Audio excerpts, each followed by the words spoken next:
Supreme કોર્ટમાં justice Vikram Nath, Sandeep Mehta અને NV Anjaria સુનાવણી કરી રહ્યા હતા.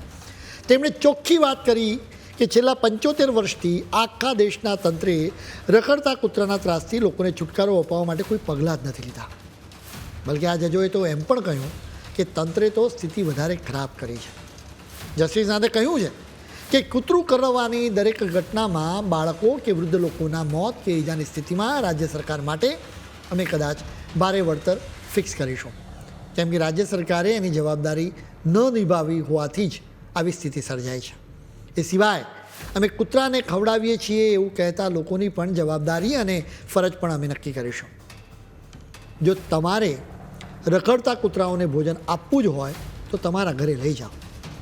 શા માટે કૂતરા રસ્તા પર રખડતા રહે છે એ જરૂરી છે. લોકોને કરડ્યા કરે છે અને ડરાવ્યા કરે છે.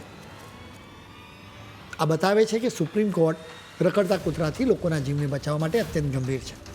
સંસદે તો એનિમલ બર્થ કંટ્રોલ રૂલ્સ બનાવી દીધા, જેમાં રસીકરણ અને ખસીકરણ પર ખાસ ભાર મૂકવામાં આવ્યો છે. જોકે નિયમોનું તો પાલન થતું જ નથી.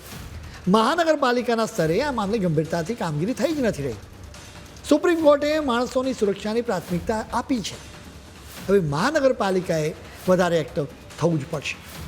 આ ચુકાદો ખરેખર અત્યંત મહત્વનો પુરવાર થવાનો છે, કેમ કે સુપ્રીમ કોર્ટે રાજ્ય સરકારો પર ભારે વળતરની જવાબદારી લાદવાની વાત કરી છે, જેનાથી રાજ્ય સરકારો પર ભારણ વધશે. જેના લીધે રાજ્ય સરકારો આખરે મહાનગરપાલિકાઓ પર પ્રેશર વધારશે. એનાથી રસ્તા પર એની અસરો જોવા મળી શકે એવી તો આશા જ રાખવી જોઈએ. સુનાવણીમાં સૌથી નોંધપાત્ર વાત એ છે કે જવાબદારી નક્કી કરવાની વાત કહેવામાં આવી રહી છે.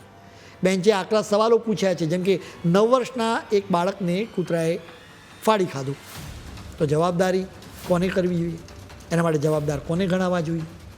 આ કૂતરાઓને ભોજન આપનારા કે પછી કોઈ ચોક્કસ સંગઠનોને? શું આ સંગઠનને બાળકના મોતની કોઈ ખોટ સાંપડી છે?